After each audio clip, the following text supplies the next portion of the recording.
이번 시간에는 사주팔자의 천간에 양의 관성, 음의 관성이 아닙니다.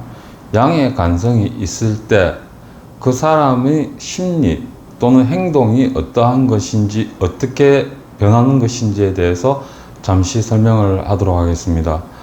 보통 보면은 음양에 따라서 정관, 평관 뭐 이런 식으로 나누기도 합니다만은 저희 혈지론에서는 음양에 따라서 정관, 평관을 나누지를 않습니다.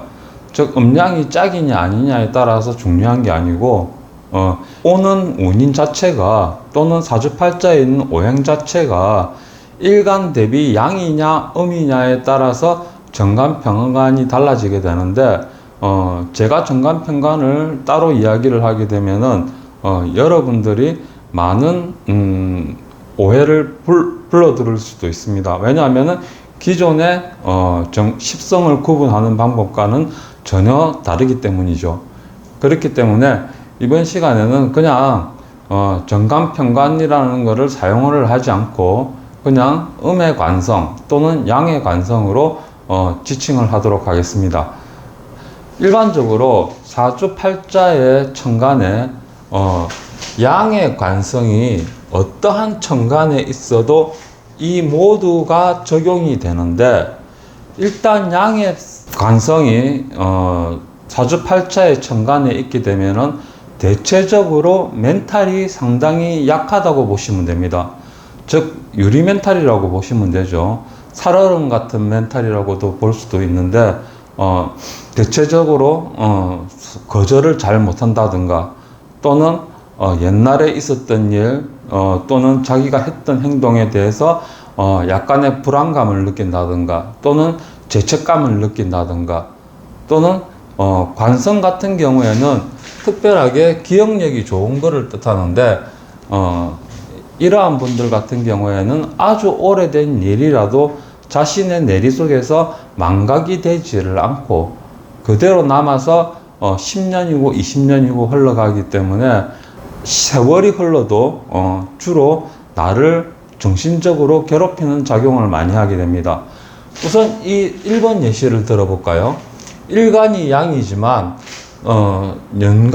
연간에 경금이라는 양의 관성이 들어 있습니다.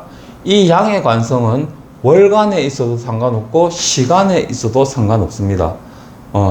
어디에 있던 상관이 없기 때문에 양의 관성이 있다는 그 자체만으로도 이 사람은 정신적으로 멘탈이 상당히 약하고 그 다음에 행동력과 추진력이 상당히 떨어지는 사람이 됩니다. 특히나 이러한 것을 자기 표면에서 드러나는 것을 숨기기 위해 가장된 행동, 즉 페르소나를 쓰고 아닌 것처럼 행동을 하는 경우도 있죠. 쉽게 말하면 관종 비스무리한 그런 행동을 하는 경우가 있기도 합니다. 그리고 남이 이야기를 할 때, 남과 대인관계를 이끌어 나간다든가 이야기를 할 때 다른 사람의 말 한마디에 보통 사람들에 비해 가지고 심리적 타격을 많이 받는 경우입니다. 대부분 사람들은 남이 어떤 말을 하면 그냥 그런갑다 하고 넘어갈 수 있는 문제지만은 이렇게 사주팔자의 천간에 양의 관성이 있게 되면은 그거를 그냥 넘기지를 못하고 내 머릿속에 저장을 해두게 됩니다.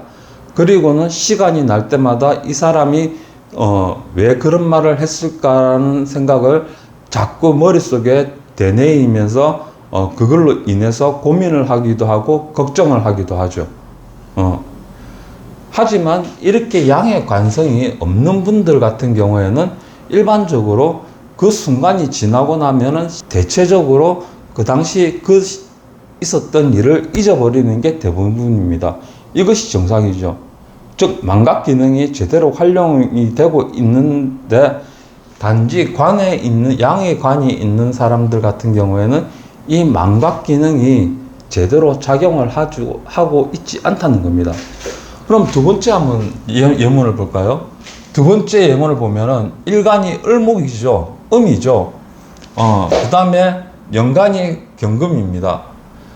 우리 일반적으로 따져보면은, 음이 양을 만났기 때문에 정관이라고 표현을 할 수 있겠지만은, 이거는 또한 다릅니다. 우리 혈지론에서는 이러한 정관이라고 표현을 하지는 않습니다. 음이 일간이라도, 일간이 음일지라고 하더라도 양의 관성을 만나게 되면 역시 예문 1번과 마찬가지로 정신적으로 상당히 약한 면을 보이게 됩니다. 앞서 언급했던 것처럼 유리멘탈이라든가 살얼음판 같은 걸음을 걷고 있는 그런 멘탈을 보이게 되는 거죠. 또한 남의 대인관계를 이끌어가는 부분에 있어서도 남과 이야기를 할 때 그 사람이 어떤 말을 했는지에 따라서 상대적으로 심하게 상처를 받기도 하고, 또 그 사람 말이 머릿속에서 떠나지 않으면서 항상 내 머릿속을 괴롭히기도 하죠. 이런 것들로 인해 가지고 상당히 정신적으로 많이 힘들고 세상을 살아가는 데 있어서 삶이 상당히 고달프다고 말씀을 드릴 수가 있습니다. 육체적으로 힘든 거는 자고 나면은 어떻게든 풀어지거나 조금 휴식을 취하면 된다고는 하지만은, 정신적으로 피곤한 거는 잔다고 해서 될 문제도 아니고 휴식을 취한다고 해서도 될 문제는 아니죠. 그렇기 때문에 혼자서 어떻게든 긍정적인 생각을 통해서 변화를 이끌어내야 되는데, 이게 말처럼 쉽지가 않습니다. 물론 이런 경우라도 예외는 있습니다.